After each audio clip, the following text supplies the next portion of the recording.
Let's have a quick recap of what we have studied up till now, and then we can extend those ideas further for other kinds of structures.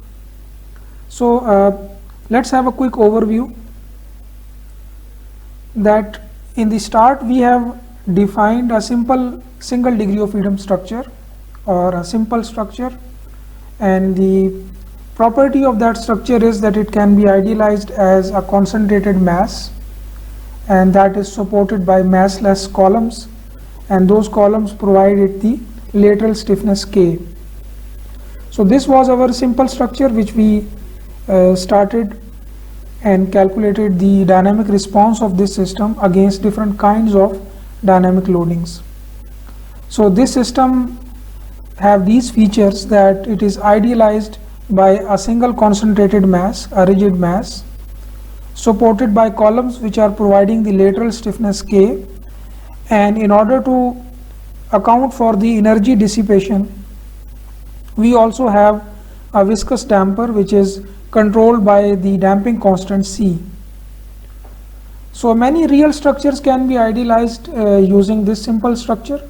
For example, a water tank or a one-story building, or any structure which is having a big heavy mass at top of it, and the supporting elements are having very less mass compared to the top concentrated mass. There are different symbols or representations of this single degree of freedom system. This is the common one which we used, but we can also represent it like this: mass M, stiffness K, and the damping constant C. We can also idealize that system using this symbol.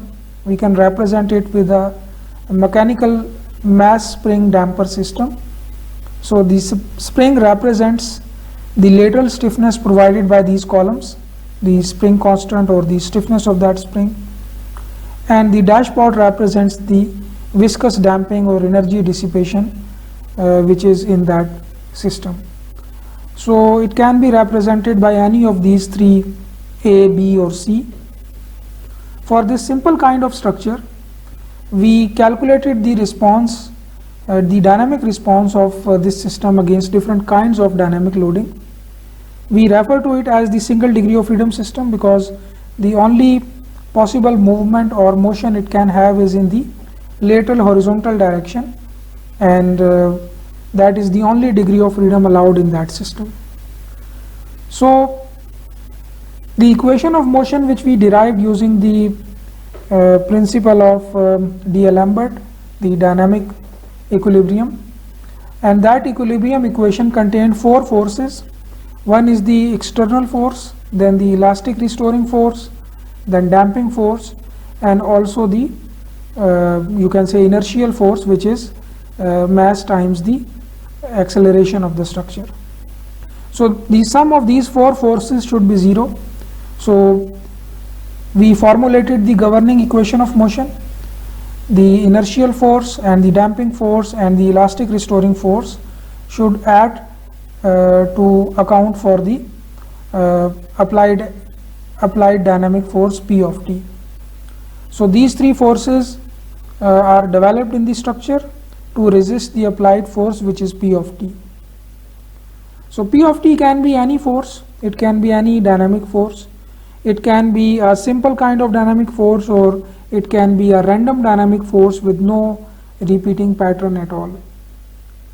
Similarly, for ground motion, ground displacement, which is kind of a shaking, so we also derive the equation of motion for this case. If we are given with a ground displacement ug of t, we saw that the governing equation of motion for this case would be this one: mu dot dot plus cu dot plus ku equal to minus mass times the ground acceleration. So this is also sometimes called as the effective earthquake force, because it is on the right hand side of the equation, and we can compare that equation with the original equation against the force vibration response. So we can call this term as the effective earthquake force. So we saw that if we can apply the actual ground shaking, we solve that equation, or we make the base stationary and apply this effective earthquake force as a force, the resulting U will be same in both cases. So these two scenarios or two cases are same, identical, that you move the base or you fix the base and apply that force. Then we calculated the undamped free vibration response and we derived this response equation, which is equation 8, and we solve that equation mu dot dot plus cu dot plus ku equal to 0. On right hand side you have no force. If you solve that equation for undamped case, you get this response, and this response is the function of you can say the initial conditions u0 and u dot of 0. From this response we also got the concept of natural frequency of the structure, and that is under root k over m, and if we plot that response, it will be a sinusoidal response having a frequency equal to omega, and that omega will be under root k over m. So this natural frequency of the system, this concept is very useful, and it helped us in calculating the response. In fact, it becomes the key parameter which can govern the dynamic response of single degree of freedom system. That omega natural frequency can be converted to the time period of the system also. So then we also calculated the damped response. The undamped response, by the way, it looked like this, with an amplitude equal to this function of the initial conditions and the natural frequency, and we can plot that response equation, and then we can get this constant amplitude response, because there is no damping, so the amplitude will remain constant, and this response will also satisfy the initial conditions. It will start from the initial displacement value, and if it also has some initial velocity, then it will go up and then it will continue the sinusoidal pattern. So the concept of this natural frequency, circular natural frequency omega, and the natural frequency and the corresponding time period, they are very useful. They are called the natural properties of the structure with subscript n, because they are not dependent on the applied loading. We got them from the free vibration response, undamped free vibration response. So they are the inherent property of the structure itself. They do not depend on any applied loading. So they kind of represent the habit or behavior of the structure, which that structure is going to exhibit when it is going to oscillate or move under any dynamic loading. If the structure is allowed to vibrate freely, it will try to oscillate in those frequency or those natural time periods. So the natural time period of the structure is a function of mass and stiffness of any structure. So its value depends on the height of the structure, the arrangement of mass, and the arrangement of stiffness. Generally, for low-rise buildings, we have low natural time period or high natural frequency. So on this lateral x-axis, you can see the time period here, starting from 0.1 second to maybe 10 seconds, and the frequency starting from 10 seconds to 0.1 second, because t and f are reciprocal of each other. So approximately you can say that 0.1 second is the time period for a typical one-story building, and then if you increase the height, or if you have any other kind of structure, depending upon its height, you can have different time periods. So a reinforced concrete nuclear reactor on rock may have a time period somewhere in this range. A concrete gravity dam may have a time period in this range. It will be having a very high mass. A 3-story building may have a time period roughly in this range. Similarly, a typical steel building you can see, and then maybe a 60-story steel building may have a very high time period, 3 seconds, 4 seconds. Reinforced concrete chimneys or towers, a very cylinder long towers, may have a time period in this range. And then long span bridges, they may have a very high time period like 10 seconds or 8 seconds also. So when I talk about different time periods, please keep this typical range or different types of structures in mind. So different kinds of time periods, different ranges of time periods should give you an idea about what kind of structure we are talking about if we are talking about a time period in a certain range. Similarly, for frequencies also, you can just take their reciprocals and you can just develop a feel about different time period ranges for different kinds of structures. So here we have a structure which is a 26-story steel building, and its time period, the fundamental natural time period, is 1.67 seconds for its north-south vibration. And in the other direction, which is the east-west vibration, it has a time period of 2.21 seconds. Multiple degree of freedom systems will have different, more than one time periods, and that we will discuss when we start the multiple degree of freedom systems topic. So similarly, you can also determine the experimental time periods for different structures using free vibration tests or force vibration tests. Another example from this reference, that you have a 49-story steel building, and this mass and distribution, stiffness distribution, you can see here it is having a tapered elevation, and in north-south vibration direction it has a time period of 2.9 seconds. Similarly, another structure which is a 3-story building, 0.63 seconds and 0.74 seconds in the short direction. So depending upon the mass and stiffness distribution of the structure, different structures have different time periods. Generally the time period increases with height of the building, but it also depends on the lateral dimensions of the structure, basically the mass and stiffness of the structure ultimately. An example from the same reference, this fundamental natural period of this 400 feet high concrete gravity dam is 0.288 seconds and also 0.306 second with the reservoir depth at 310 feet and 345 feet respectively. So the mass and stiffness distribution, again, it affects the time period of a structure.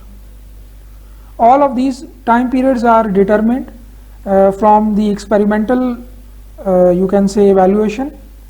Different structures, when they vibrate under low level earthquakes or wind loading, those vibrations are recorded and analyzed, and the experimental time periods can be extracted from the analysis of that data.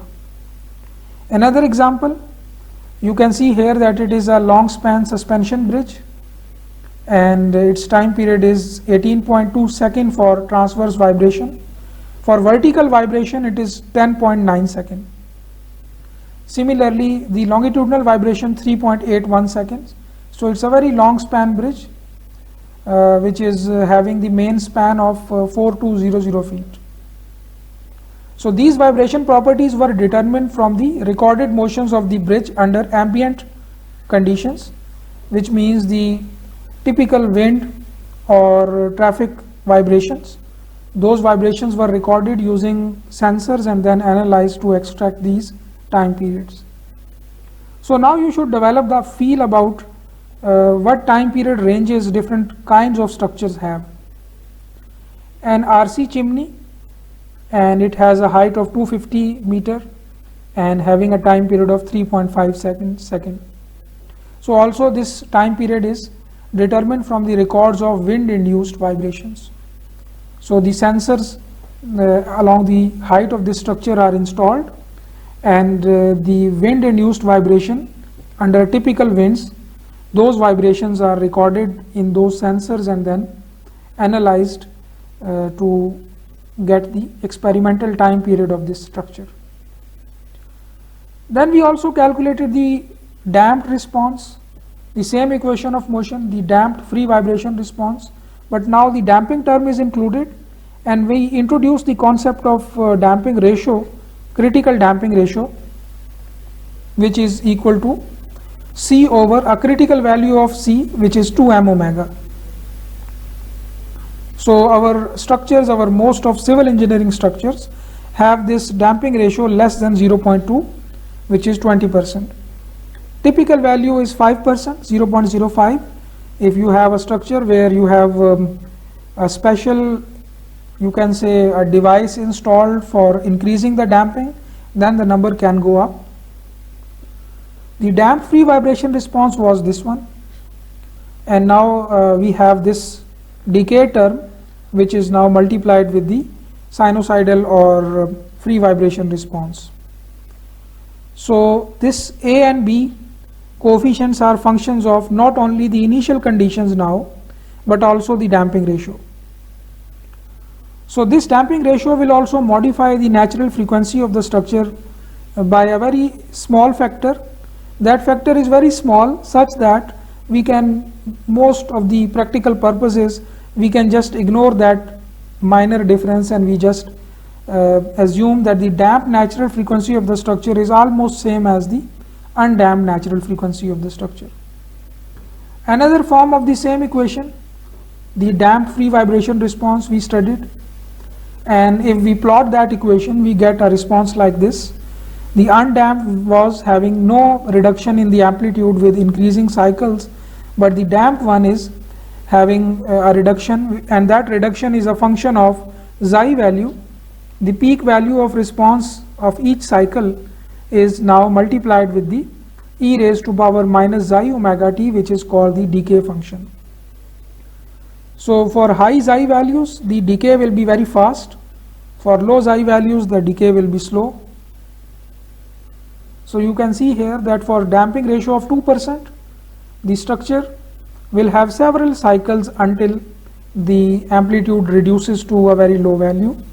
For 5% and for 10 and 20%, so you can see that for 20% only 2 or 3 cycles of vibration, and for 2% you will have several cycles. So the rate of decay of vibration is a function of the damping ratio. Then we calculated the harmonic response for the same single degree of freedom system with some given initial conditions, and that harmonic force which is applied is of the form of a constant number, which is the amplitude of the harmonic force times the sine omega bar t, where omega bar is the frequency of the applied force. So this is the harmonic force which is applied, and we calculated the response of the same system under that harmonic loading, and that response was comprised of 2 parts. One part was the homogeneous part, and the other was the particular part of the response. The particular part of the response was simply equal to the static displacement P naught over K times a factor which is the dynamic amplification factor. Sometimes it is also represented as capital D. So this is the dynamic response factor or dynamic amplification factor, and this factor is the function of 2 things. One is the frequency ratio, which is omega bar over omega, sometimes also called beta, and the second is the damping ratio. So this dynamic amplification factor is not the function of the amplitude of harmonic loading. It is the function of the frequency of harmonic loading. So the amplitude have its role already, but that role is in the P naught over K term, which is the static displacement theoretically.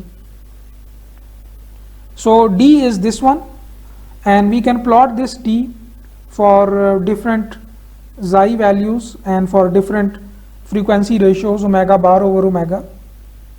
The total response against harmonic loading will look like this.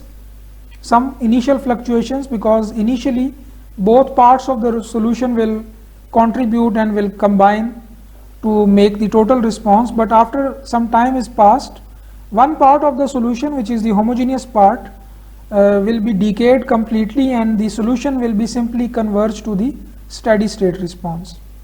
The steady state response is the particular part of the solution, and it has the frequency equal to omega bar, which is the frequency of the applied loading. So when the structure reaches to steady state response, it is fully under the control of applied loading. It will not have any free will. It will simply be following omega bar, which is the frequency of the applied loading.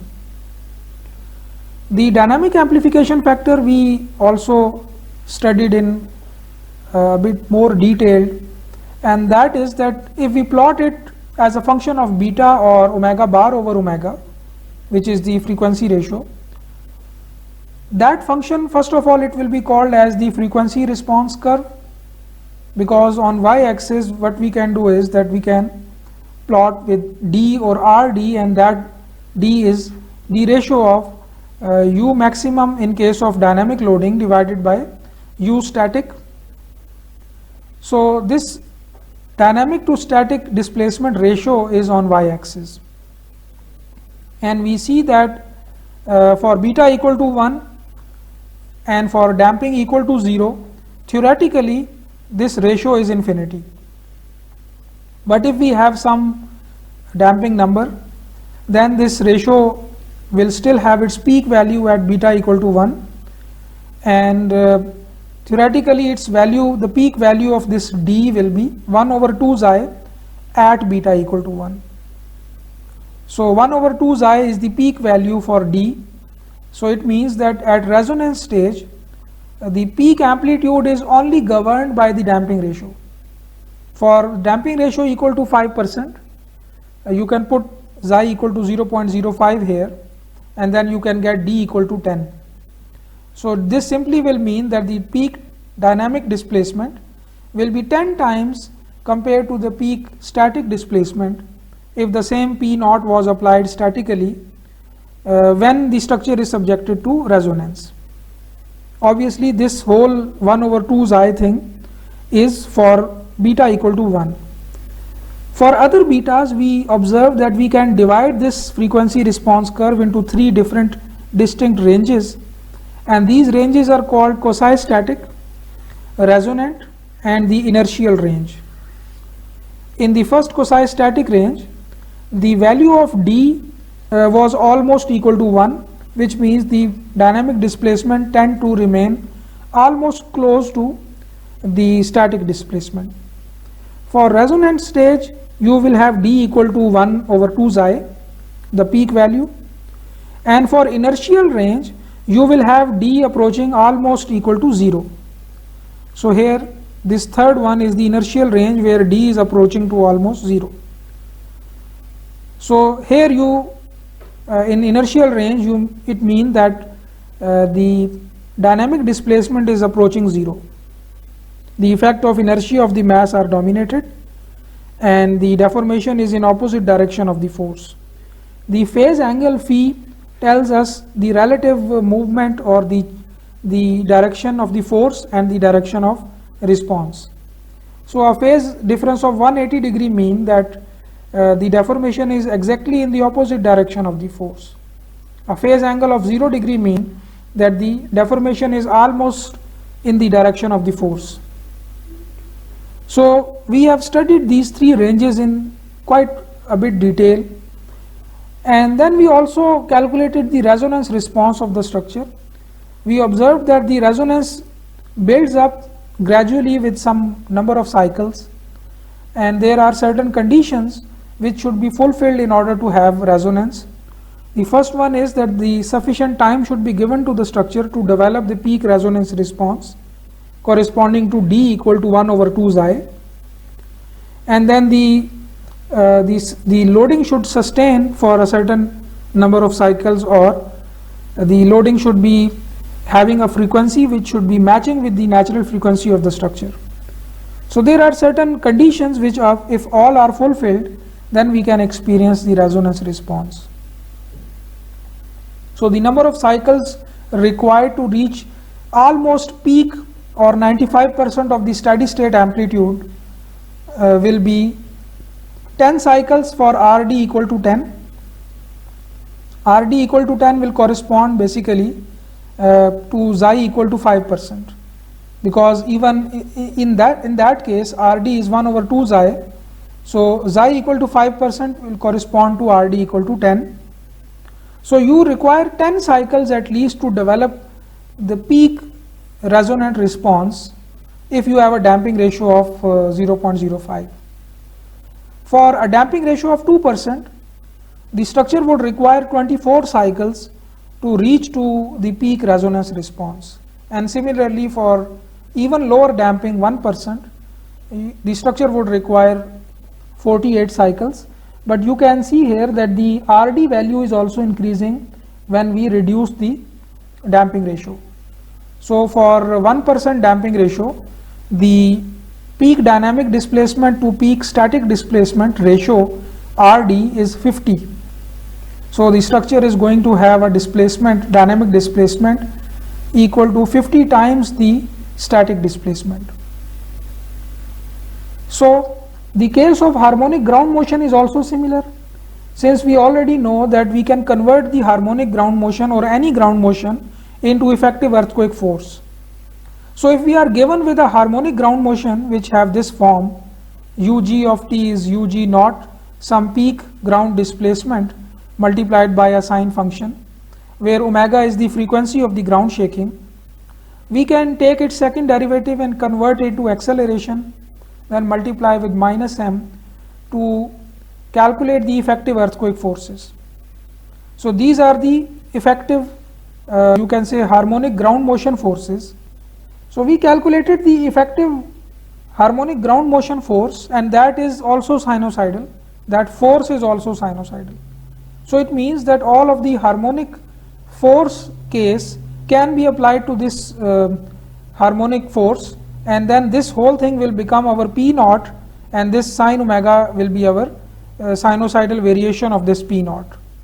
So we can use the same expression, same form of the solution to calculate the response against harmonic ground shaking also.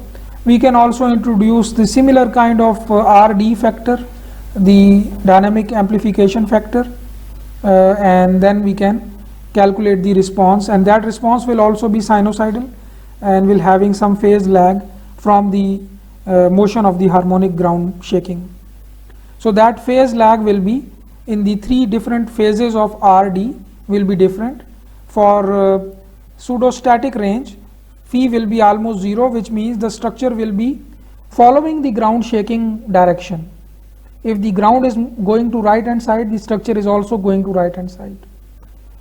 In here, the third range, which is the inertial range, the phi will be almost 180 degree, which means that when the ground is going to right hand side, the structure due to its inertia is going to stay there. So relative motion will be when the structure is left, the ground is on the right, and when the ground is on the right, the structure is on the left. In the resonance phase, the structure and ground shaking will have a phase difference of 90 degrees. So similar observations for ground shaking also. Then we calculated the response of the same system against the pulse loading, and we calculated the response theoretically for rectangular impulse. But for other kinds of impulses also, the procedure will be same.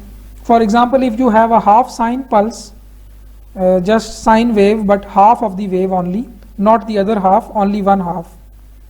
And let's say that it takes time equal to t sub d to complete that half sine. And we can calculate the response of the structure, single degree of freedom system, against such kind of a loading. And that loading is described by a piecewise function. It is described by a sine wave for the time t less than or equal to td, and then it becomes 0 for all the times greater than td. So we can calculate the response also, just like the response against rectangular impulse, and we can observe that the response is the function of Td over Tn ratio. So here we can see that Td over Tn, where Tn is the natural time period of the structure, is 1 over 8, which means that the Td time is very small compared to the natural time period of the structure. So it is actually a pulse force, a half sine pulse force. So you can see here that in the loading phase, from time equal to 0 to time equal to Td, the response is very small. This dotted line is basically the static response. So it is equal to the static response, which is simply by dividing the you can say dividing the P naught by K, we get the static displacement UST. So this dotted line is representing the static response. So here we can see that the actual dynamic response, the solid line, is not having a peak value in the first phase when the loading was there, and it was having a peak value after that because the pulse is that small that the structure will not have sufficient time to develop a peak value of response during that very short time. But if we have a higher value of T over Td, then the peak value of the response, the dynamic response, will be different. For different values of T over Tn, you can see here that the solid line is having a different variation compared to the same static response. So here ultimately if we go for T over Tn equal to 3, which means that the pulse loading is no more a pulse loading, because Td is 3 times the natural time period of the structure. So it means you just can imagine that this is a sinusoidal half sine pulse loading, but it is not a pulse anymore. The structure have a time period that this Td is almost 3 times of the time period of the structure. So in that case, the response of the structure is having a peak value in the first loading phase. Here also you can see the peak value is in the loading phase. So as you keep on reducing the time period, or basically increasing Td over T ratio, the response is changing, and ultimately you will have a stage where the response will look like steady state, look like the you can say the pseudostatic response. So the static response and dynamic response is almost similar or same. So this Td, or basically the time duration of an impulse or pulse duration, you can say, this have a big role in the overall dynamic response against that dynamic loading. If you plot this ratio U max over U static, which is the peak dynamic displacement to peak static displacement, as a function of this Td over Tn, you will see that after a sufficient time period, after a sufficient you can say small time period where Td over Tn is greater than 2 or 2.5, the ratio is almost 1, which means the peak dynamic response is almost equal to the peak static response. So on x-axis is not Tn only, but Td normalized by Tn. But for ranges where this ratio is less than 1 or almost 1, the peak dynamic displacement is more than peak static displacement compared to for different damping ratios. So this kind of a curve is sometimes called as the shock spectrum, and obviously shock spectra for different damping ratios can be plotted. So you are already familiar with the term response spectrum, where you plot the peak value of the response of a single degree of freedom system as a function of the time period of the system, or any other form of the time period, or any other you can say related parameter from the time period. That is response spectrum. But if the excitation is not the ground motion, but if the excitation is just a single pulse, in that case the same kind of a graph which will give you the peak value of dynamic response for all time periods, or Td over Tn ratios, that curve will be called as the shock spectrum. And obviously the shock spectrum will give you the peak response for all possible ratios of Td over Tn. The effect of damping on the maximum response is usually not important unless the structure is highly damped. So the effect of damping is generally not important, but if you have the resonance case, for example, then damping ratio is the only thing which is going to affect or influence the peak response. So in case of damping, you will have d equal to 1 over 2 xi. So increase in damping ratio from 1 to 10% reduces the maximum deformation only by 12%. This is an observation from this shock spectrum. So damping doesn't have much you can say role in overall reduction of the response if you are not in the resonance stage or not near to the resonance stage. Then we continue to the arbitrary force response of the same single degree of freedom system. We studied two methods. One is the Duhamel's integral, or also known as the convolution integral. The second method was the step-by-step direct integration method. The Duhamel's integral calculates the response of a single degree of freedom system against this random arbitrary force using this integral equation, and that integral equation has two parts. One is the actual force function and the second is the unit impulse response. So this h t minus tau is the response against a unit impulse force, and you can integrate that unit impulse response by multiplying with the actual force function and get that integration done. That will be the total response. The basic idea is that you have already calculated the unit impulse response, the rectangular impulse. Theoretically the equation is available. So what we can do is that we can divide our actual dynamic loading into a series of different impulses having different amplitudes, and since we can calculate the response against each of the impulse theoretically, we can integrate that response to get the total response. So this is based on the idea of superposition, that the total response of the structure is equal to the sum of all the unit impulse responses, and those unit impulses can be summed up to make the same P of t, which is the total force. So if the impulse force is a unit amplitude force like this, the response against that is already calculated. That response equation is available. So what we can do is that if we have an arbitrary force, we can divide it into a series of different impulses, and then we multiply the unit impulse response with the impulse height, impulse value of that particular impulse, and then sum all the responses to get the overall response. So here you can see that we have a random force. We divide it into different impulses. Each is a rectangular impulse response, basically rectangular impulse, and the response against each impulse can be calculated. So here you can see that this is response to impulse number 1, this is the impulse number 1, then impulse number 2, then 3. So you sum all the impulses and get the total response. So here you have response to impulse number 2, response to any impulse at tau. Obviously the response to impulse number 2 will start from the not from 0 but from where that impulse started.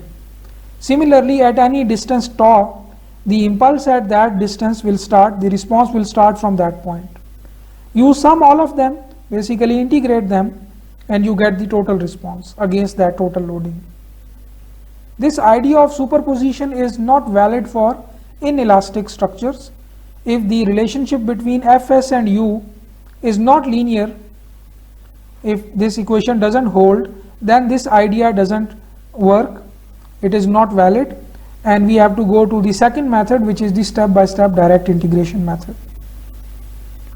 For ground accelerogram or ground motion, we can convert the numerically defined ground acceleration vector into the effective earthquake force, and that effective earthquake force will obviously be having the same random variation as the UG dot dot vector, only there will be just a multiplier of minus m.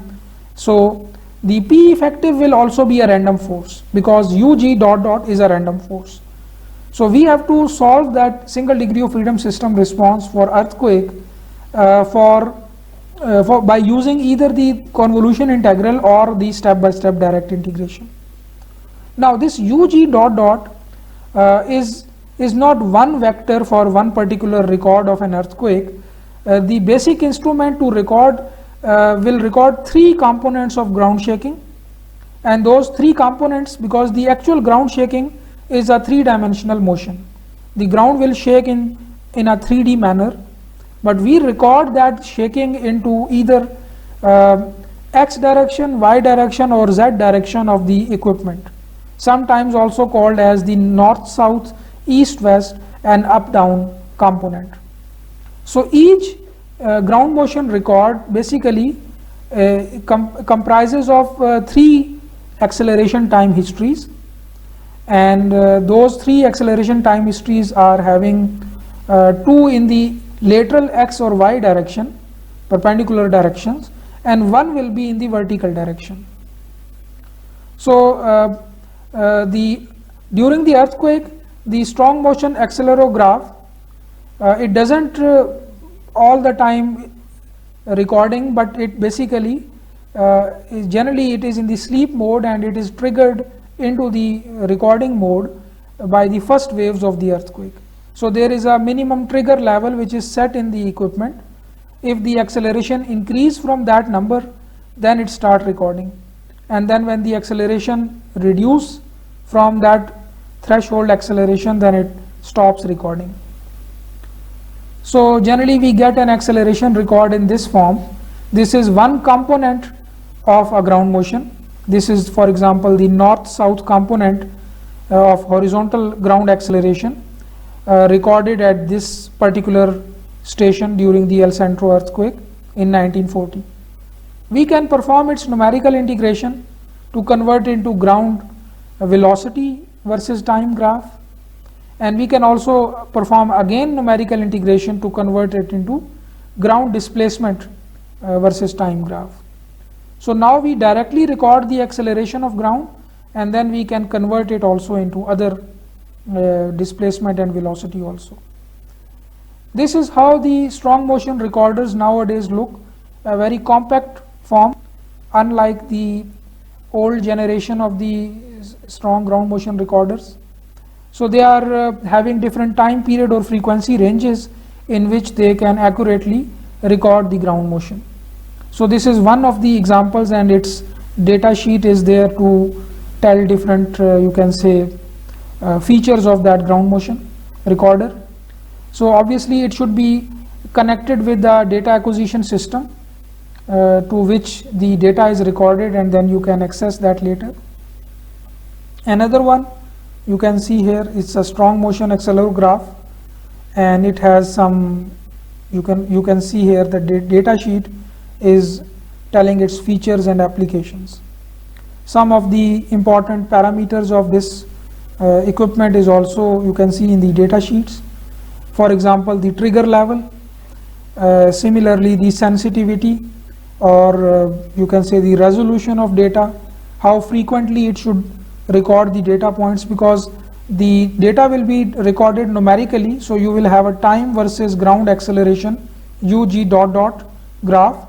So the sampling rate should be, you can say, mentioned here in the data sheet, and also you can, I think, modify that also.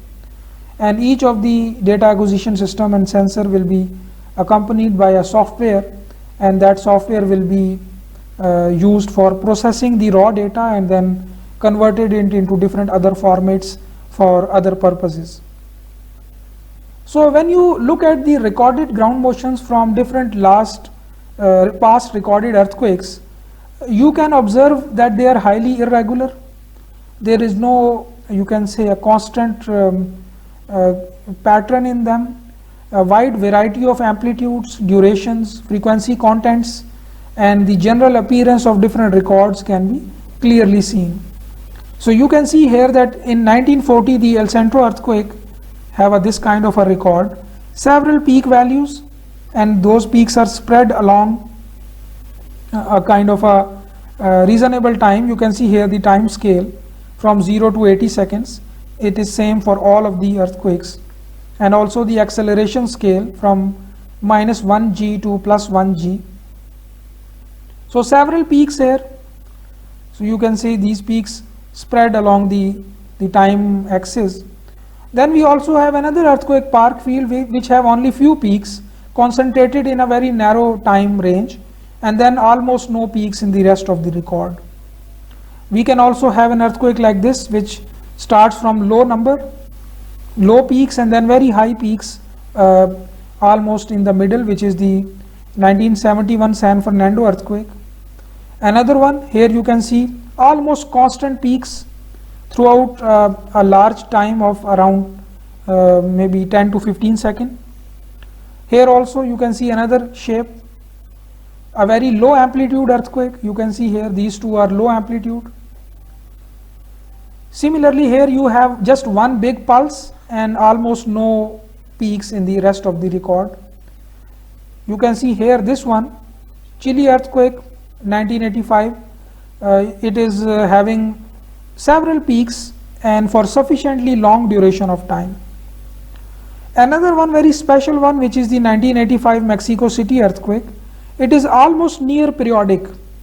You can see here that it is almost near periodic, and it is having almost a constant peak value. So that duration is around 1 second. That you can say the omega bar or the frequency of the ground motion is almost 1 second, very close to 1 second. This is a very special kind of ground motion. It is because of the soft soil deposits on which the whole city is resting, Mexico City, and the accelerometer or the strong motion ground shaking equipment was installed on that soft soil deposits. So the effect of that soft soil, the soft soil basically modified the frequency content of the ground motion, and the resulting ground motion which is experienced by structures is almost near periodic. So the summary is that the earthquake loading is highly random in nature. It has no pattern, and the ground shaking, the accelerogram, the actual UG ... graph, that basically tells you a lot of useful information because it preserves the signature of the actual geological phenomena which actually cause that ground motion. So a lot of useful information can be extracted, or ground motion parameters can be extracted from these acceleration time histories. So one option is that we solve the governing equation of motion, this one, for ground motion. We either solve it using Doha-Mills integral, or we solve it using step-by-step direct integration. But there is another option also, and that is a very useful concept, and that concept is elastic response spectra. The idea is that we can solve this equation for different structures with different time periods, and then we calculate the peak responses for each case. And that peak response can be plotted as a function of time period to get a curve which is called the response spectrum curve. So here you can see that you have a single degree of freedom system with time period equal to 0.5 seconds, and then you also have Tn equal to 1 second for the same damping ratio of 2%, or also you have Tn equal to 2 seconds. So you can see here that under the same ground acceleration vector UG ... you can calculate the response, the deformation, and the peak number can be picked every time. Similarly, you can also perform the same process for different damping ratios. Here you can see that for Tn equal to 2 seconds, here there is no damping, and then damping of 2% and then 5%. So you can see here that the response is significantly different when there is damping and when the damping ratio is different. So 9.91 inches under the El Centro earthquake for a single degree of freedom system having 2 second time period. But for 2% damping, the peak number is less, 7.47 second.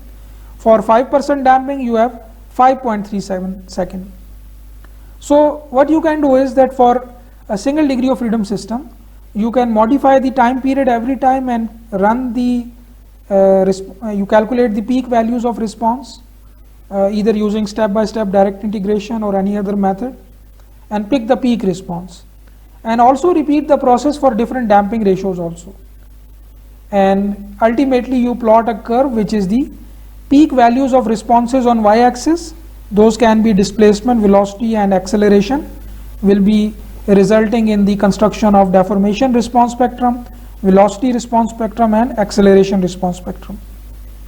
So all the dynamic analysis for all possible single degree of freedom system having different ranges is already done once, and the curve is plotted. Now for the same earthquake, a new structure is not required to perform the dynamic analysis.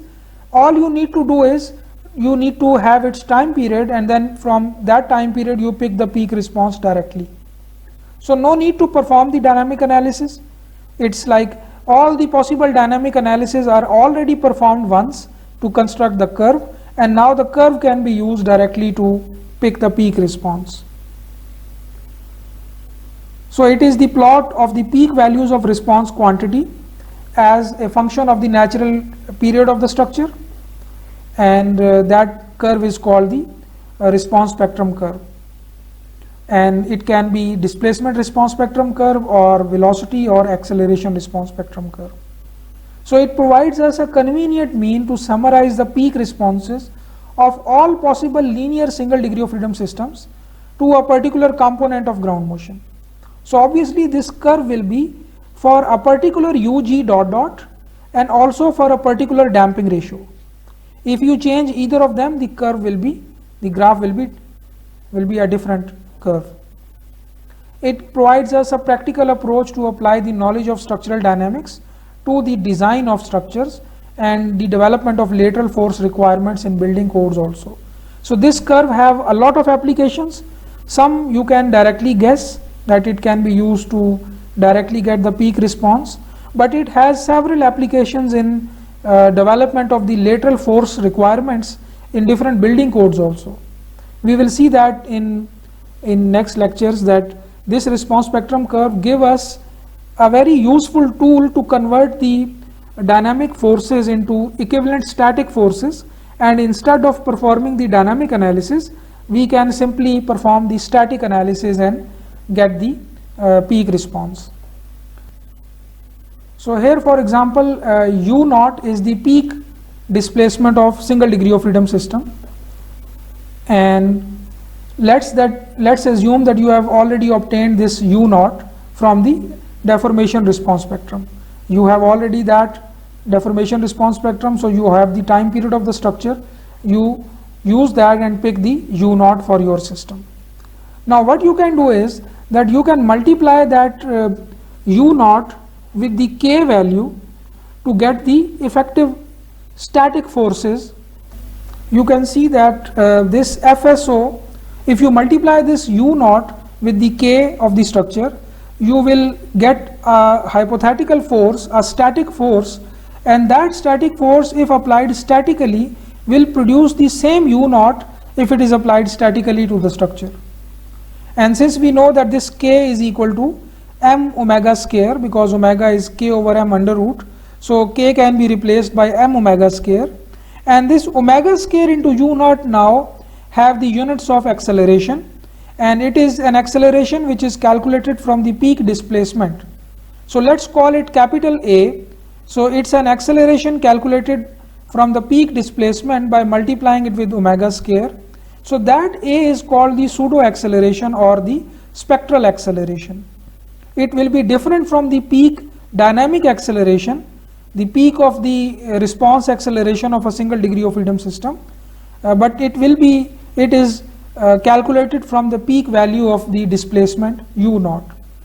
So we can call this FSO as mass times the pseudo acceleration, mass times the pseudo acceleration or the spectral acceleration, where spectral acceleration is omega square into U naught, which is the peak value of the deformation.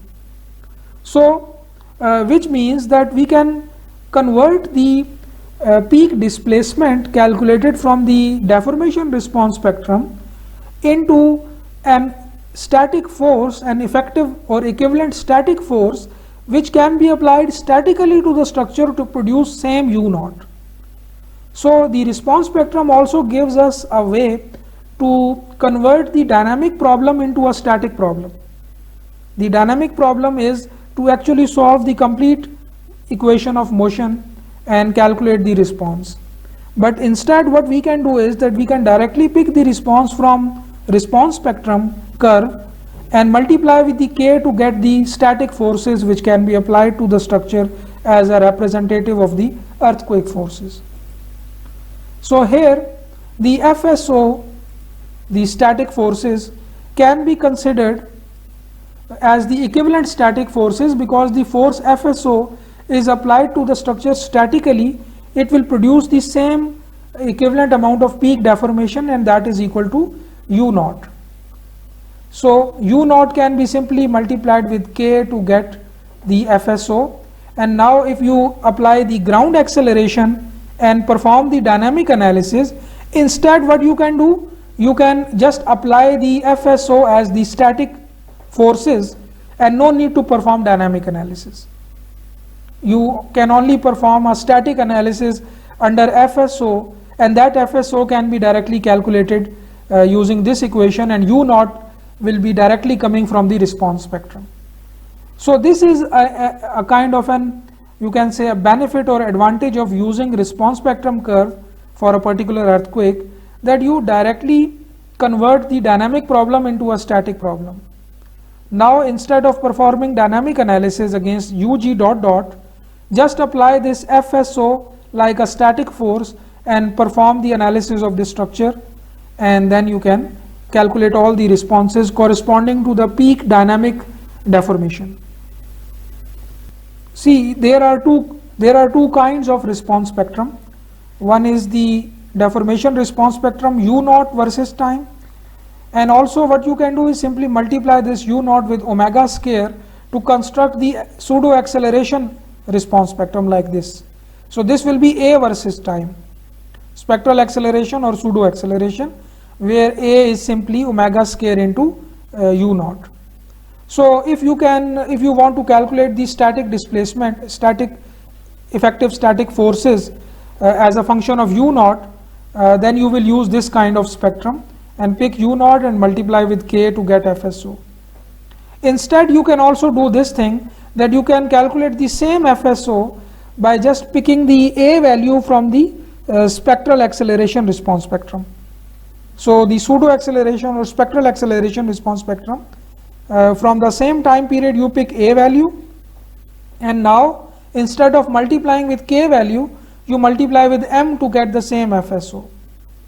So basically KU naught or MA is same thing, both are equal to FSO, both are equal to FSO. So you can either use this equation or that equation. But one important thing here is that this A is not the peak value of the response acceleration, it is the pseudo acceleration, it is not the real peak acceleration of the response. It is the peak pseudo acceleration or spectral acceleration calculated from the peak displacement response. So let's say that you have the peak value of base shear. Obviously FSO will be the effective earthquake force applied to the single degree of freedom system, and the single degree of freedom system will have the same force which is the reaction at the base, sometimes also referred to as the base shear. So VB naught is equal to the FSO because of equilibrium, and FSO is M times the pseudo acceleration.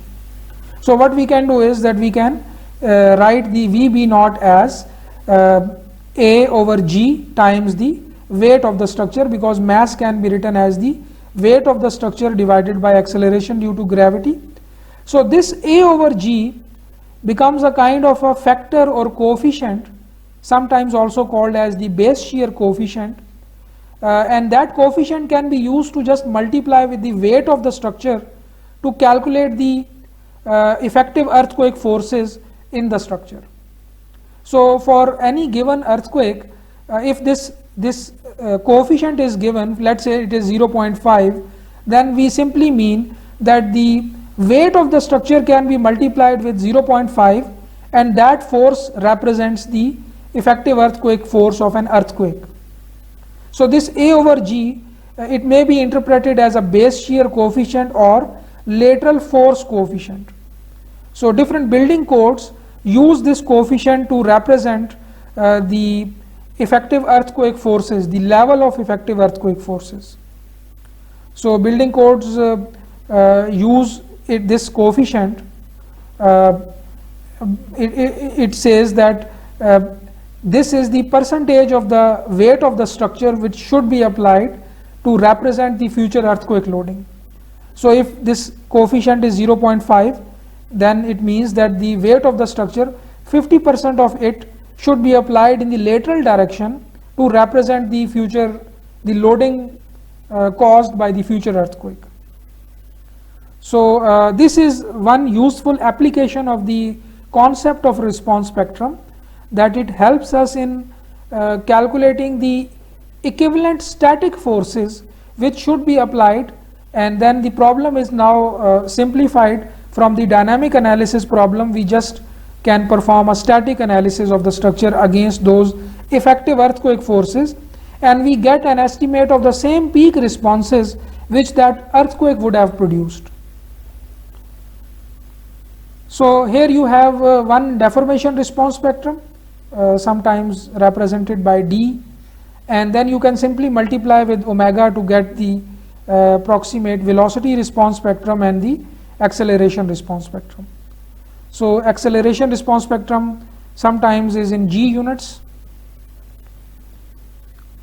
So the velocity, the pseudo velocity, is related to the peak value of the strain energy ESO, because if the structure have this Fs, which is equal to Ku, and this relationship between Fs and U, so the area under that curve Fs and U is basically equal to the strain energy Es naught, and that is equal to 1 over 2 times the force and the deformation, basically the area of this triangle, and that will be 1 over 2 into Ku will be the force and U is the deformation.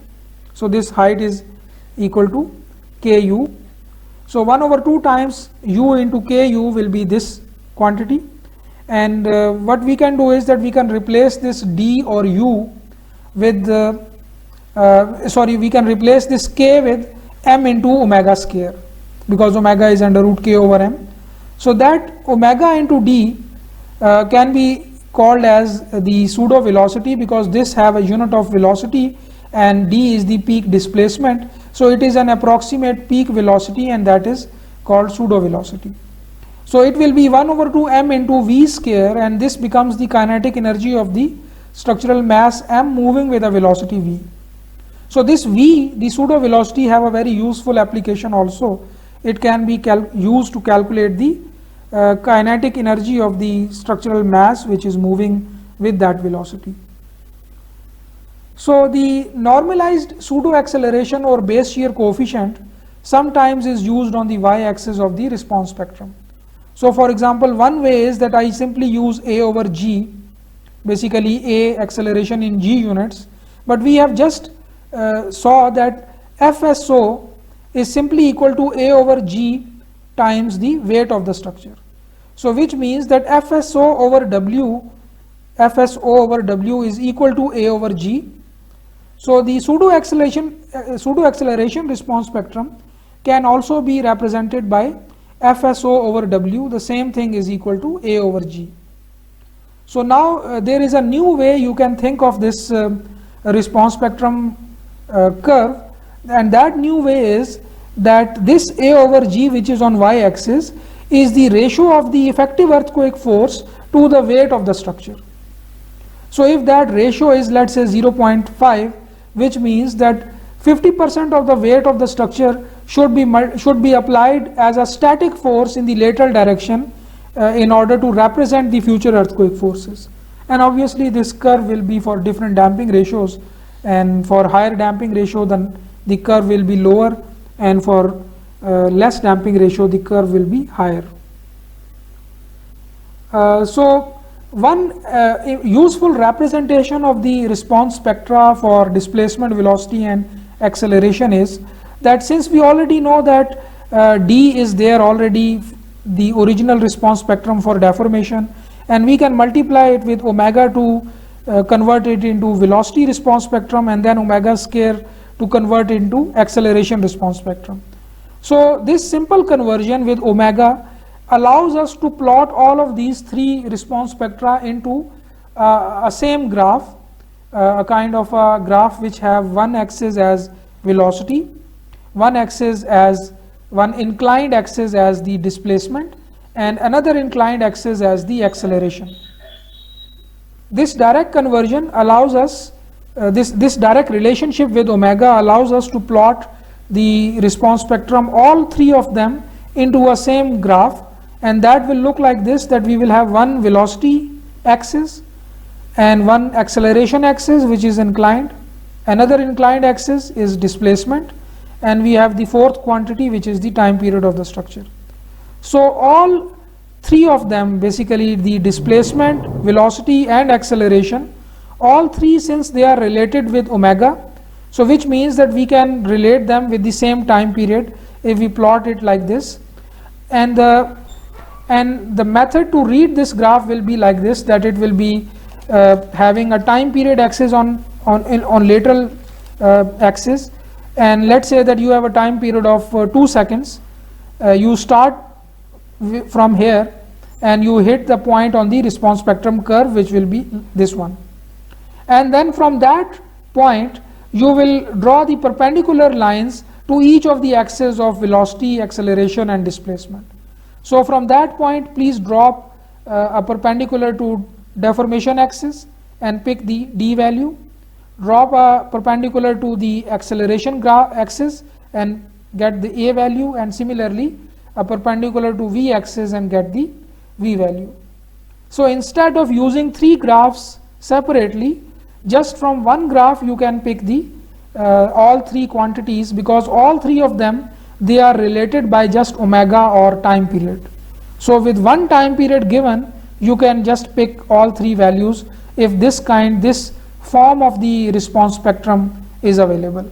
It is sometimes called as the DVA response spectrum.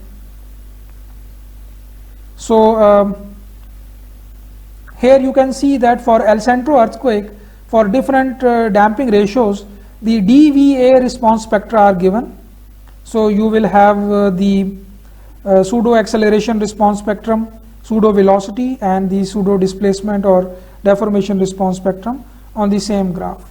So you can start your time period from any given time period, and then you can use in the manner which I explained. So just one example for the use of the elastic response spectrum. You have seen that already, I think, so let's quickly revise it, that if you are given with a single degree of freedom system with a given mass and k, cross-sectional dimensions, etc., and you are given also with the response spectrum of a ground motion, El Centro ground motion, and if it is asked that you calculate the peak deformation or peak responses against that particular earthquake ground motion, you can simply calculate the time period of your system and use it directly to pick the peak responses. So for this given structure, you calculate the peak response by using the response spectra, but first you have to calculate the time period of the system. So mass is directly given, the stiffness can be calculated, the lateral stiffness of one column. So k is given already, so you just calculate the omega and convert it into time period. That time period should be used to go to the response spectra and pick the values. So your time period is 1.59. So you just start from here, and this is your point on the response spectrum, and this is given, by the way, this is given for your damping ratio psi. And from this point you drop the perpendiculars here, here, and also in this axis, maybe here. So the peak velocity, pseudo velocity, pseudo acceleration A, and also the deformation you can pick from this graph. So D is 5 inch. Here you can see that D will be this number. So this is logarithmic scale, by the way. So this is 1, 2, 3, 4, and this is 5. So D is 5 inch directly. So and also A is 0.2. This is 0.2 G. So A is also there already. So you can use these numbers to calculate all the other peak responses.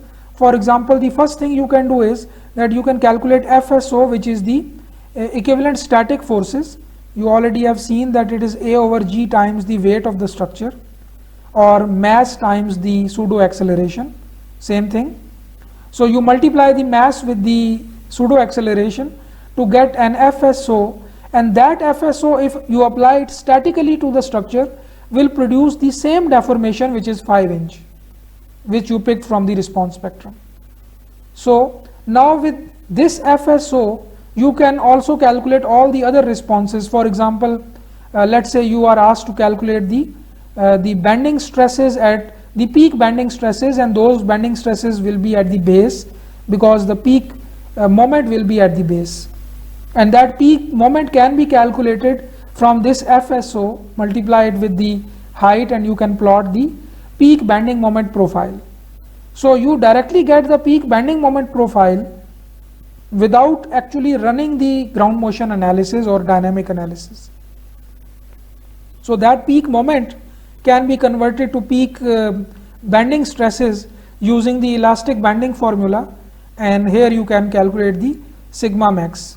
So this is the peak bending stresses that will be experienced by your steel column if the El Centro earthquake occurred, and this will be obviously can be positive and can be negative, because the signs of these stresses will be irrelevant, because we are interested only in peak values, and that peak can be in any direction. It can be in one direction or opposite direction also, because the direction of the peak force is not known, as the pseudo acceleration spectrum is by definition positive. So whatever peak value we calculated for one direction of the force FSO, same will be on the other direction also. So the plus or minus doesn't matter, the absolute value should be used for the design of this column if we want to design it against El Centro earthquake. So that's how the concept of response spectrum simplifies the design or analysis against a ground motion. So here you can see another form or same form, basically DVA form for the El Centro earthquake. There can be several observations which you can make from this shape. First of all, that for systems with very short period, low time period, the pseudo acceleration for all the damping values approach to the peak ground acceleration. Obviously, as you have seen that the starting point of the acceleration response spectrum for t equal to very small number, that starting point corresponds to the peak ground acceleration, because you can imagine that a structure with a very low time period is very stiff one, and the stiff structures tend to have the same response acceleration as the ground acceleration. They will not have any deformation of their own, so they will just move with the ground, and the peak value of their response will be same as the peak value of the ground. So that's why the starting point of the response spectrum is same as the PGA value. And for deformation response spectrum, for very low time periods the deformation is very low, but for high time periods the deformation is high. For very long period structures, D for all the damping values approach the peak ground displacement. So the peak value of the deformation response spectrum approach to the peak ground displacement, and the acceleration for very large time period structures is low. So there are a lot of observations which we can make for structures of different time periods if their spectra are given. So here you can see that if this is the El Centro ground motion, and if you run it for a single degree of freedom system having a time period of 0.02 seconds, the response acceleration will look like same as the ground acceleration. The peak value of ground was 0.319 g, but the peak value of response acceleration for this very stiff single degree of freedom system is 0.321 g. So you can see here that the same, almost same response acceleration is experienced in case of a very stiff short period single degree of freedom system. Similarly, if you calculate the pseudo acceleration response spectrum, it will also look like the same as the ground acceleration graph, and the peak value also will be same. So which means that a very rigid kind of a short period structure is moving basically with the same response acceleration as the applied ground acceleration. So for that kind of a structure, the pseudo acceleration is almost equal to the peak value of ground acceleration, which is also sometimes called as the PGA value, and that will be the basically starting point of the acceleration response spectrum for a very low time period. Similarly, if you have a single degree of freedom system which have a very high time period, let's say 30 seconds, the response, the displacement response of that structure will look like same as the displacement of ground itself, because the structure itself is so flexible, it has very low stiffness, that practically the mass stayed at its own position and the ground just shake underneath. So the relative deformation from the base to the mass is same as the ground deformation or ground displacement. So the U in that case will look like same as the El Centro ground displacement. So in that case you can say that the peak value of the deformation response spectrum for a very high time period, say 10 second, 20 second, is almost become constant and same as the UG naught, which is the peak ground displacement of the structure. So these are the two very important characteristics for the extreme cases of the time periods, very low ones and very high ones. And by the way, obviously for a very long period structure which is extremely flexible, the mass would be expected to remain essentially stationary while the ground below moves. So the relative deformation obviously will be, this minus sign simply shows that the ground will be moving towards the right hand side, and the relative deformation of the structure will always be having the minus sign, because the relative deformation will be on the left hand side. So the relative deformation will be in this direction when the ground will move in that direction.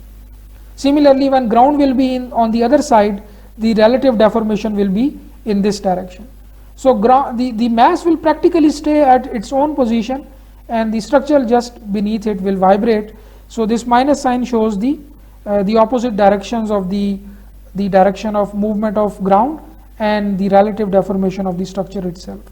Resultingly, the deformation, the peak deformation will be almost similar or same as the peak ground displacement. So whatever UG naught the ground will have, same will have the relative deformation of the structure itself, UG naught. Some other characteristics, for example, the reduction of response due to additional damping is different for the different spectral regions. So you have the reduction for the first part of the response spectrum for very low periods is called the acceleration sensitive region. But the second part, for example here, if I plot the acceleration response spectrum, this second part is called the velocity sensitive region. The first part is called the acceleration sensitive region. So the reduction, the effect of damping is different in different regions of the time period. The effectiveness of damping in reducing the structural response also depends on the ground motion characteristics. So it depends on the ground motion, UG dot dot vector, and it also depends on other factors. The response spectrum shape depends on UG dot dot. The effect of damping also depends on UG dot dot. So one last thing, for example, for Mexico City 1985 earthquake, where the ground motion was nearly harmonic over many cycles, the effect of damping would be large because the structure was near resonance. So someone asked this also, that the effect of damping will play its important role when the structure is near resonance. Near resonance, D will be directly controlled only by the Xi value. So for Mexico City earthquake, you can expect a more effect of damping in the response for those structures which are near resonance. But for a structure which has a very short and shock-like ground motion, very high frequency, not like the near periodic case, because near periodic will be maybe like this. But on the other hand, we may have a ground motion which have a very high frequency and just few peak cycles. The effect of damping will be small in this case, similar to the effect of damping which was small in case of half cycle sine pulse also. So the effect of damping will depend on the type of ground motion also. So there are some observations also which we can make from response spectrum curves, and we will keep on doing it for other parts of this course also. But these were some key observations or features of response spectrum curve, and they give us an insight into the dynamic response of single degree of freedom system.